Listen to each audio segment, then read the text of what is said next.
Licha ya hatua mbalimbali zinazoendelea kuchukuliwa na serikali pamoja na asasi za kiraia nchini katika kuwawezesha wanawake kiuchumi, bado wanawake wanatajwa kukabiliwa na changamoto ya kupata ajira zisizo na staha pamoja na ugumu wa kusawazisha majukumu ya kazi na familia, hali inayochangia kupunguza ushiriki wao kamili katika maendeleo ya uchumi na jamii.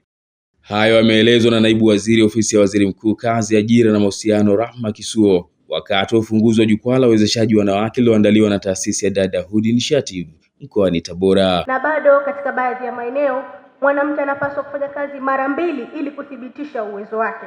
Ndiyo maana tunaendelea kusisitiza na kuhakikisha umuhimu wa ajira zenye staha, mazingira salama ya kazi na fursa sawa kwa wanawake na wasichana. Kwa upande mwingine, Mheshimiwa Rahma amempongeza Rais wa Jamhuri ya Muungano wa Tanzania Daktari Samia Suluhu Hassan kwa juhudi zake za kufungua milango ya fursa kwa wanawake na vijana kupitia sera, mipango na programu mbalimbali za maendeleo, huku mkurugenzi wa jukwaa hilo Muko Isale maarufu Mami Baby akitaja malengo mahususi ya kuandaa jukwaa la Orange Concert mkoani Tabora.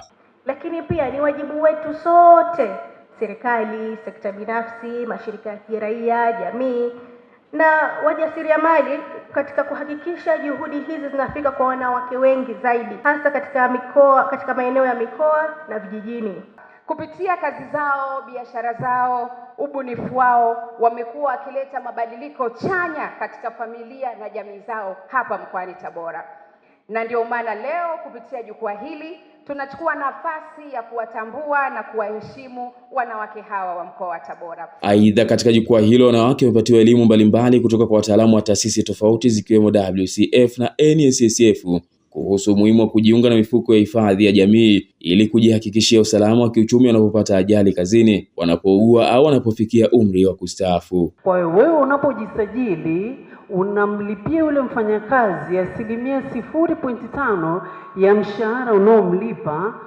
Yeye akiugua ugonjwa unaotokana na kazi, sisi tunamlipa. Panga ratiba zako vizuri, utendee kazi muda wako.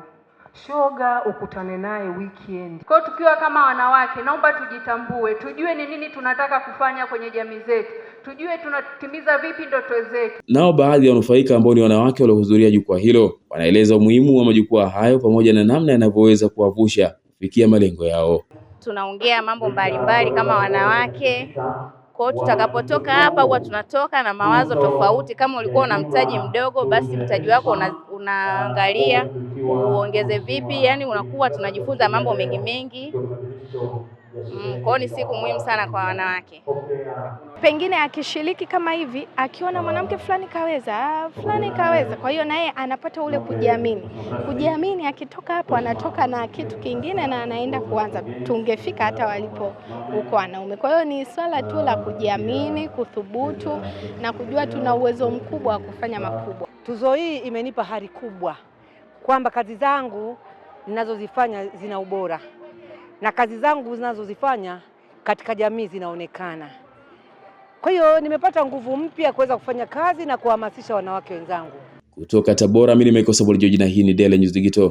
Endelea kusubscribe, kucomment na kulike. Tufuatilie pia kwenye mitandao yetu mingine ya kijamii kama Instagram na Facebook kwa kuandika habari leo_tz. Shukrani.